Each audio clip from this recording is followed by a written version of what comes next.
বন্ধুরা, আজকের এই ভিডিওটি খুবই গুরুত্বপূর্ণ একটি বিষয়ের উপর ভিত্তি করে। এই ভিডিও থেকে আজ আপনারা এমন একটি শিক্ষা পাবেন যেটা আপনার সারা জীবন প্রত্যেকটা মুহূর্ত কাজে লাগবে।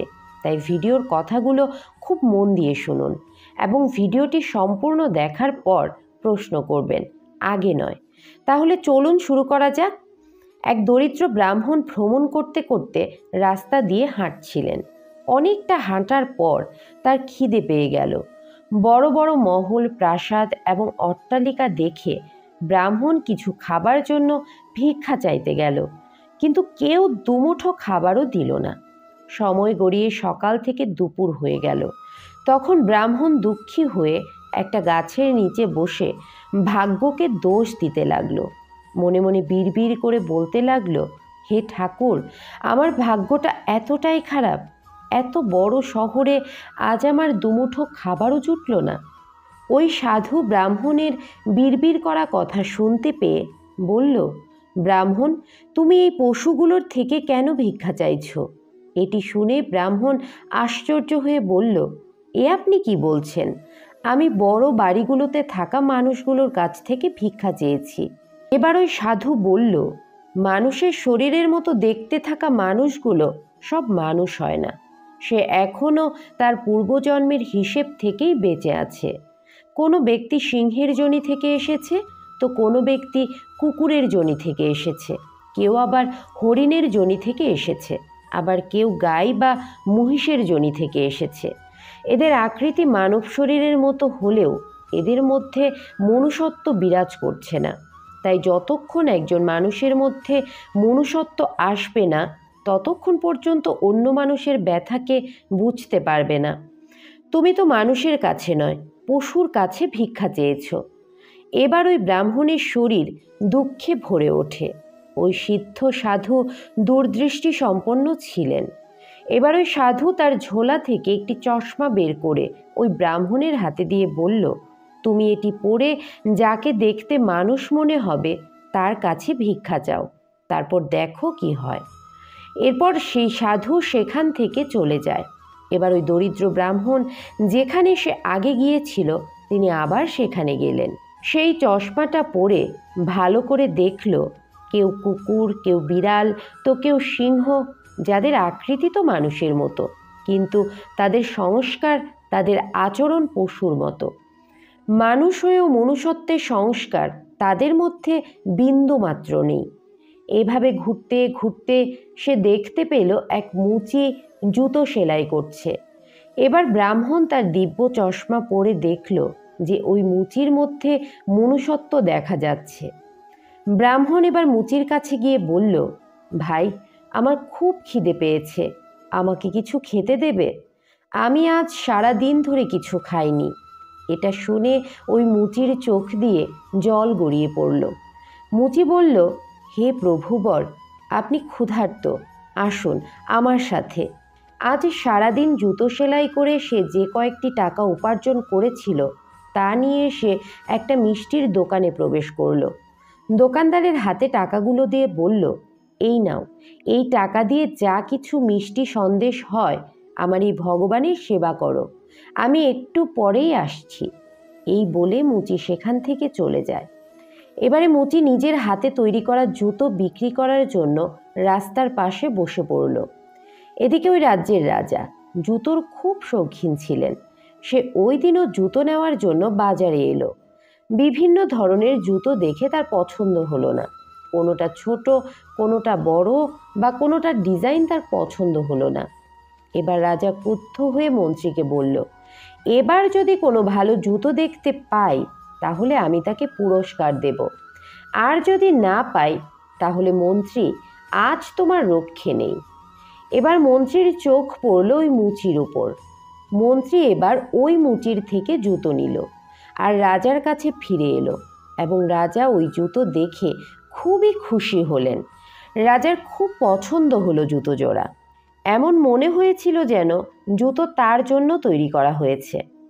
রাজা জুতো দেখে বলতে লাগলো, এমন জুতো তো আমি প্রথমবার পরেছি। কোন মুচি এমন সুন্দর জুতো তৈরি করেছে, তাকে ডাকো। এবার মুচিকে রাজার কাছে নিয়ে আসা হলো। ওই মুচিকে দেখে রাজা বলল, জুতোর তো 5 টাকা মূল্য, কিন্তু এই জুতোর মূল্য তো 500 টাকা হওয়া উচিত, আর জুতো তৈরি করা মুচিকেও 500 টাকা দেওয়া হবে। মন্ত্রীকে বলল, মোট 1000 টাকা এই মুচিকে দিয়ে দাও।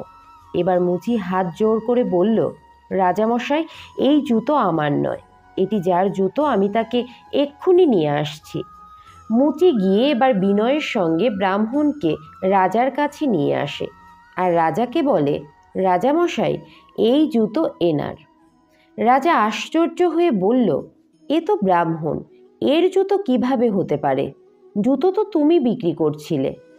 এবার মুচি বলল, রাজামশাই, আমি মনে মনে সংকল্প নিয়েছিলাম যে এই জুতো বিক্রি করে যে টাকা উপার্জন করব তা আমি এই ব্রাহ্মণকে দিয়ে দেব।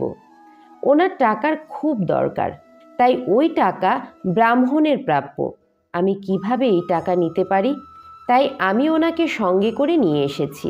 মহারাজ, এই টাকা আমার নয়, তাই 5 টাকা পেলেও ওনাকে দিতাম, আর এখন 1000 টাকা পেলে ওনাকেই দেব। আমার মন যদি কোনো কারণে বেইমান হয়ে যায়, সেজন্য আমি এই টাকা ছোঁব না। রাজা এবার অবাক হয়ে ব্রাহ্মণকে জিজ্ঞাসা করলেন, তোমার সাথে এই মুচির পরিচয় কিভাবে হলো? এরপর ওই ব্রাহ্মণ সমস্ত কথা শোনানোর সঙ্গে সঙ্গে ওই চশমার প্রসঙ্গ রাজার সামনে তুলে ধরেন, আর রাজাকে বলতে থাকেন, মহারাজ, আপনার রাজ্যে মানুষরূপী পশুর সাক্ষাৎ তো অনেক পেয়েছি, কিন্তু মানুষরূপী মানবতা শুধুমাত্র এই মুচির মধ্যে পেয়েছি। রাজা এবার কৌতূহলী হয়ে বলল, ওই রহস্যের চশমাটা আমাকে একটু দাও তো। রাজা এবার ওই চশমাটা পরার পর দেখতে পায় তার দরবারে অনেক মানুষরূপী জন্তু জানোয়ার আশেপাশে ঘোরাফেরা করছে। সেখানে কেউ বাদর, কেউ হরিণ, কেউ কুকুর, কেউ শিয়ালের জন্তুরূপে ঘুরে বেড়াচ্ছে। রাজা এবার আশ্চর্য হয়ে যায়, তার দরবারে তো মানুষ নগণ্য, জন্তু জানোয়ার অনেক বেশি। এবার ওই রাজা ভাবতে লাগলো, এরা যদি সবাই জন্তু জানোয়ার হয়, তবে আমি কী রূপের অধিকারী হতে পারি? রাজা এবার যখন আয়নাতে নিজের মুখ দেখল, সে নিজেকে জঙ্গলের সিংহরূপী দেখতে পেল, আর তার আশ্চর্যের সীমা রইল না। এরা সবাই জঙ্গলের প্রাণী, আর আমি জঙ্গলের রাজা সিংহ, আর বাস্তব জীবনেও আমি রাজা। এবার রাজা বলল, হে ব্রাহ্মণ, এই সাধু মহারাজের চশমা তো খুবই আশ্চর্যের। ওই সাধু মহারাজকে এখন কোথায় পাওয়া যাবে?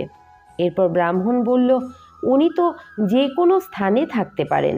এমন মহাপুরুষ তো খুব ভাগ্য ভালো থাকলে দেখা পাওয়া যায়। কেবল শ্রদ্ধাবান ব্যক্তি দেখতে পান, বাকি যারা অবশিষ্ট মানুষরূপী পশু, তারা এমন মহাপুরুষের কাছে থেকেও নিজের মধ্যে থাকা পশুর মানবিকতাকে ছাড়তে পারবে না।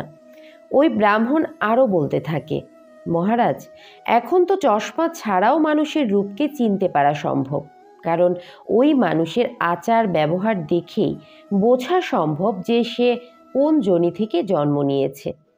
একজন ব্যক্তি পরিশ্রম করে যাবে, আর অপর ব্যক্তি যদি তার ফল নিয়ে নেয়, তবে বুঝবেন ওই ব্যক্তি সর্পযোনি থেকে এসেছেন, কারণ গর্ত খোঁড়ার পরিশ্রম তো ইঁদুর করে থাকে, কিন্তু সাপ এসে বল প্রয়োগ করে তাকে হত্যা করে, তার গর্তের অধিকার ছিনিয়ে নেয়।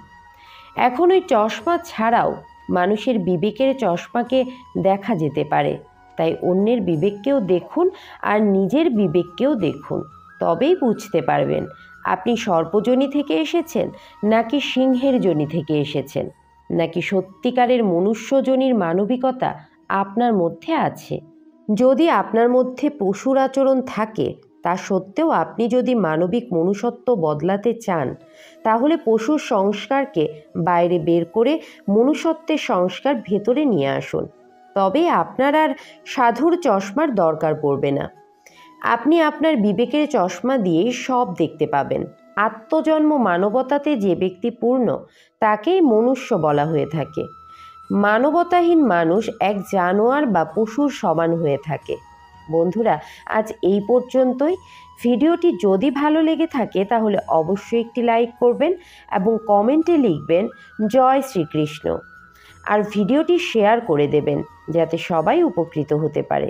যদি আপনারা এই চ্যানেলে নতুন হয়ে থাকেন তাহলে অবশ্যই চ্যানেলটি সাবস্ক্রাইব করে পাশের নোটিফিকেশন বেলটি অন করে রাখুন, যাতে পরবর্তী ভিডিওর নোটিফিকেশন সবার আগে আপনার কাছে পৌঁছয়। পরবর্তী ভিডিওতে আবার দেখা হবে। সেই পর্যন্ত সবাই খুব ভালো থাকুন, সুস্থ থাকুন। জয় শ্রীকৃষ্ণ। রাধে রাধে।